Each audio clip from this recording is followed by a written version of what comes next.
కరీంనగర్లోని గాంధీ రోడ్లో ఉన్న వైఎస్ భవన్ను అత్యాధునిక కన్వెన్షన్ హాల్గా పునరుద్ధరించేందుకు భూమి పూజ కార్యక్రమం నిర్వహించారు. ఈ కార్యక్రమంలో కేంద్ర మంత్రి బండి సంజయ్ కుమార్, ఎమ్మెల్యే గంగుల కమలాకర్ పాల్గొన్నారు. అనంతరం కన్వెన్షన్ హాల్ కరపత్రాలను ఆవిష్కరించారు. ఆర్య వయస్సుల సామాజిక వికాసానికి తోడ్పడే ఈ భవన నిర్మాణ పనులకు తన వంతు పూర్తి సహకారం అందిస్తామని ఎమ్మెల్యే గంగుల భరోసానిచ్చారు.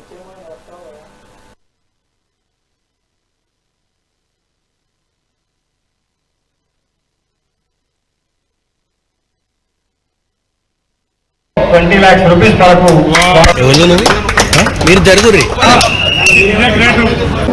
అన్న మీ సహకారం లేకపోతే మేము ఇంత ధైర్యం కూడా చేసేవాళ్ళం కాదు. మాకు అనేక సమస్యలు.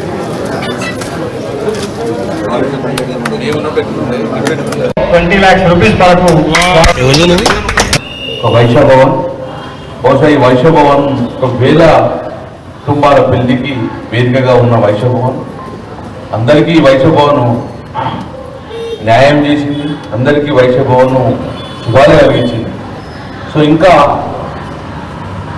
సమాజానికి ఎట్లయితే ప్రపంచం ఎట్లా ఉరుకుతున్నదో దానికి అనుగుణంగా పాత పరంగా కాకుండా కొత్త తరం ఏది కోరుకుంటారో దాని రకంగా ఈరోజు ఫంక్షన్ ఆధునీకరణ చేసే బాధ్యత అందరినీ ఉంటుంది. సో దీని ప్రజల సౌకర్యంగా ఈ వైశ్య భవన్ ఇది ఆధునీకరణ చేస్తూ అందులో భాగంగా ప్రజలకు అందుబాటులో ఉన్న కాబట్టి దీన్ని ఆధునీకరణ చేస్తున్నారు.